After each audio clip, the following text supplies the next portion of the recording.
everyone, welcome back to another video. So I've got a nice how-to video today that is super easy, but if you've just bought some alignment sticks, I'm going to show you how to use them properly when you're out practicing and some different things that you can do with them. So if you are new to the channel or are a returning visitor, we'd really appreciate it if you haven't already, hit that subscribe button. It's completely free and we're releasing how-to videos on most weeks, but also some coaching stuff as well.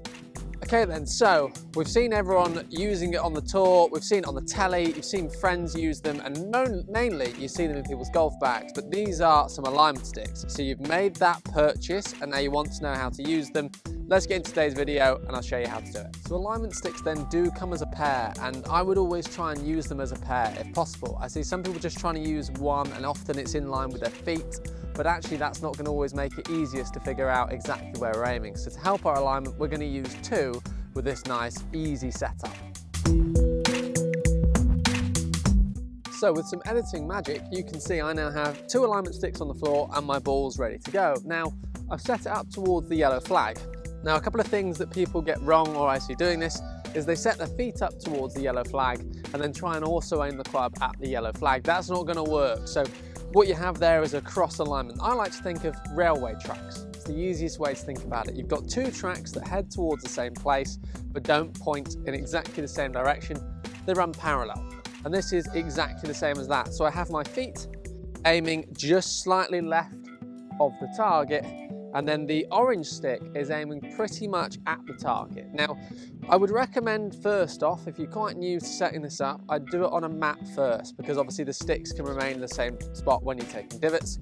If you are out on the grass, I would start at the front of the sticks, like so, hit shots and work your way back. Now obviously that means you've got, let's say 20, 30 shots or so, and then you can always then hit the other side. You've just tweaked the stick ever so slightly. Now something you'll probably notice is the orange stick is aiming, it's a hair right of the yellow flag. The reason again, if we think about those parallel lines, this is aiming left.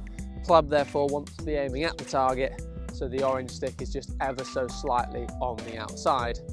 So a really important point as well to note while doing this, I'll see a lot of people do this where they'll drag the balls across and they'll move the sticks. So you can see that just bumped it. Just take a moment to reach down and bring it over rather than nudging the sticks, because if that tweaks ever so slightly and then you start hitting it right, and we wonder why. So this is drill number one. This is going to help you with your setup alignment. It's probably mostly the reason why you've got them, but two working together gives you that idea of railway tracks and hopefully will help you improve your alignment. Let's go on to drill number two. Gonna have to crouch down for this one. I can't quite get the lens wide enough, but this is going to be drill number two. Now you notice the ones before they ran parallel. Now I've got them running at 90 degrees, and I personally would highly recommend doing this on an indoor mat. You find if you do this outdoors, because I'm making a mark there where my club's going to sit, you imagine as soon as I take a divot I have to reset up after each shot. I would like to probably see this done realistically indoors off a mat just to get a reference. Obviously you can do it outdoors, it's just then you've got to keep moving it. But in terms of position wise, I have now my feet running slightly left to target, so they're exactly the same as where they were before.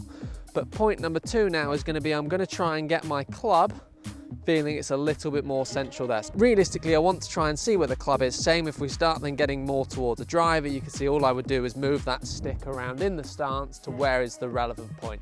Obviously much easier to do with a driver because you're hitting off a tee and not taking that divot. You could probably leave this setup outside. So I just want to show you that again from down the line. So you see 90 degrees, set up towards the yellow flag. That one's aiming ever so slightly left, means the club then be pointing at the target, and it allows me to set up like so in the right spot, and that then is going to allow me to work on my ball position. So first one was alignment, this one here, alignment and ball position. Let's go on to our third and final use for these alignment sticks. So this third and last drill then really is one of my favorites. Now you'll notice I have a stick on the floor that's going to be my alignment for my feet, and then I then have a stick further out in front. It's about 3 or 4 paces in front. And what I'm going to try and do is I'm going to try and hit the ball around the stick. So rather than obviously aiming just at the target, I can feel like I'm aiming at the target, but I'm going to try and hit it around it. Now this is great. So let's say for example you have a push slice in the locker. So if you're a fader with a golf ball, but you start the ball to the right hand side, it's a slice as such,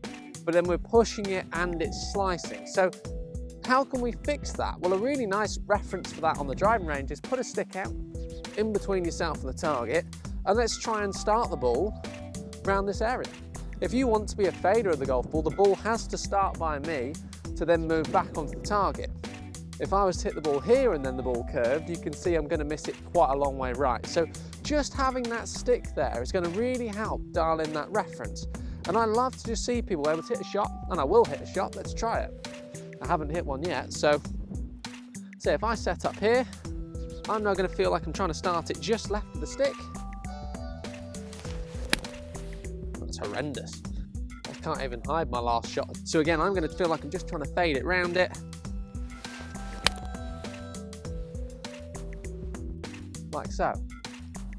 And finishing there not far off the target. So something you can do in practice. Now obviously I have purposely tried to shot shape that, and actually for shot shaping it might be something that many of you better players might do, is put a stick there and try and move it round it. It's going to give you instant feedback. If we imagine that's a tree, you have to hit it left of it and move it back in line. Great, just gives you that experience that you might have or might need when you get out on the golf course. So that then is 3 really nice simple drills that you can do with your alignment sticks that you've just bought. As I say, there's obviously a lot more different things you can do with them. Loads of different drills that you can use. You can use them for bits in the swing, use it for planes and all that sort of stuff. But I think those 3 we've just done there are just the nicest, easiest use of these, and hopefully, as I say, will give you a little bit more guidance when you get onto the range to know that you're doing it correctly, help you improve your alignment and hopefully help you lower your scores. Guys, thank you very much for watching. Look forward to seeing you very soon.